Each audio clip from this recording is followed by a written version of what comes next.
Israel to this point. What injustice is he referring to?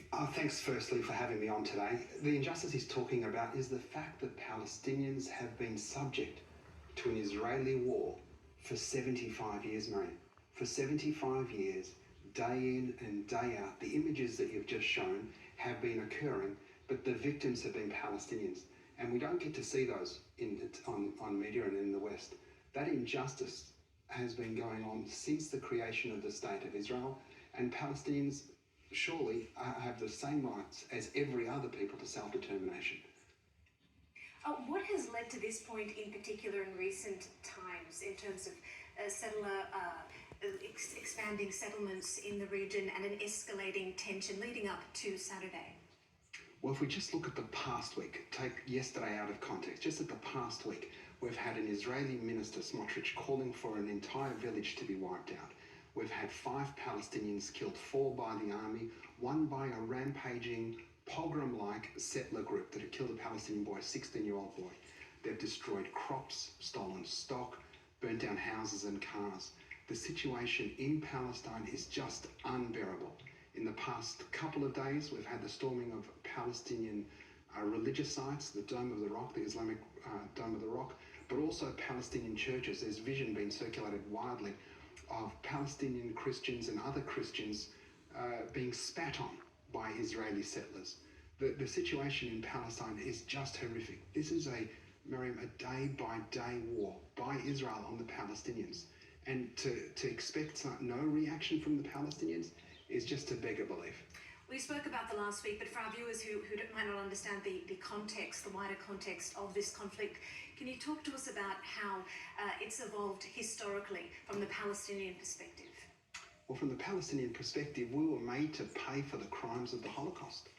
Palestine existed, the Palestinian people existed, and a settler colonialist enterprise, Zionism, and Israel was created, and Palestine disappeared almost overnight in 1948.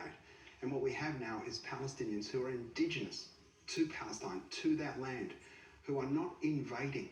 They're not invading, they are wanting to go home. Within the Gaza Strip, 2 million people, 70% of them are refugees who live a day's walk to their ancestral lands. We, as Palestinians, we empathise with our Ukrainian brothers and sisters, but when Russia invaded Ukraine, we immediately knew who the bad guy is. Palestinians are not the bad guy. Palestinians just want to go home. They want to live like everybody else on earth and enjoy the self-determination. Know that if they send their children to school, they'll come home. Have dreams and hopes of international travel, international education, opening up their own businesses and living freely. And that's being denied to them by a brutal Israeli regime, aided and abetted by Western governments who say things like Israel has a right to defend itself. Well, don't Palestinians have a... Mariam, can I just say, don't Palestinians have a right? Don't Palestinians have a right to defend themselves, to live freely? On that point, Mr. Nasser, I'm going to take you to our Prime Minister who reacted to the outbreak of war as it's been described. Let's see what he had to say a little earlier on our programme, Insiders. Well, this is an abhorrent attack on Israel. This is indiscriminate. Civilians being targeted, killed and murdered, and as well, many of them being taken as hostages. This is a dreadful circumstance. As the President of the Australia-Palestine Advocacy Network, how do you feel hearing the Australian Prime Minister express his unequivocal support for Israel? Look, I'm disappointed that there wasn't a mention at all of the thousands of Palestinians held captive by Israel. Children as young as 10 years old are snatched in the middle of the night from their mother's arms, taken to Israeli dungeons, questioned in a language they don't understand, made to sign confessions in a language they don't speak. But where's the condemnation of Israel's actions? Palestinians are an occupied people. We're indigenous to that land, we're natives to that land. I'd like our government to speak out about our rights. There are many Australian Palestinians and many Australians, overwhelming majority of Australians in fact, according to our polling, who are on the side of justice for the Palestinians. Palestinians are calling beyond the realities of governments and their desire to speak up for Israeli rights. Palestinians want the International Court of Justice to come in and investigate. Investigate Palestinians, and if we're guilty, hold us to account. But come and investigate the Israelis. Come and investigate what they're doing to Palestinians. Mr. Mashni, what do you make of Prime Minister Anthony Albanese's comments a week before Australia is due to go to a referendum centred around reconciliation with our own Indigenous people? Do you draw any parallels? Well, there are many parallels. Our Indigenous brothers and sisters here on this continent have been the subjects of brutal settler colonialism. Palestinians have suffered the same consequence, and we stand in solidarity with our brothers and sisters here on this unceded Aboriginal land. And just lastly, before we go, Mr. Mashni, does the Australian Palestine Advocacy Network condone the violence and bloodshed being inflicted upon Israelis by Hamas? Miriam, we condemn all violence. Violence is no solution.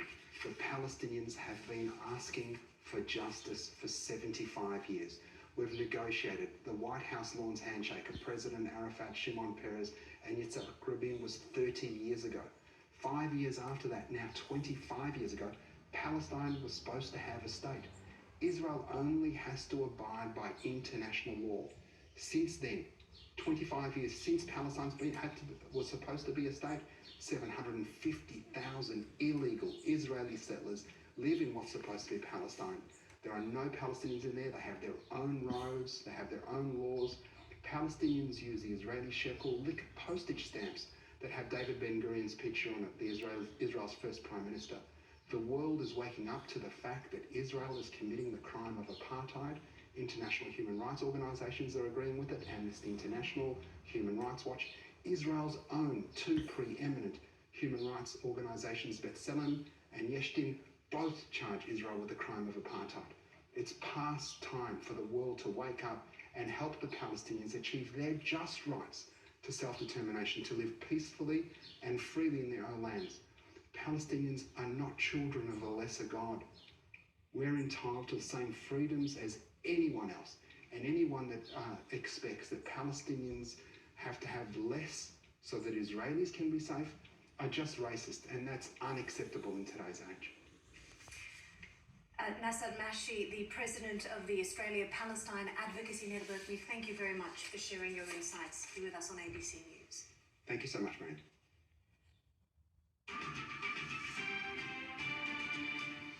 There are fears that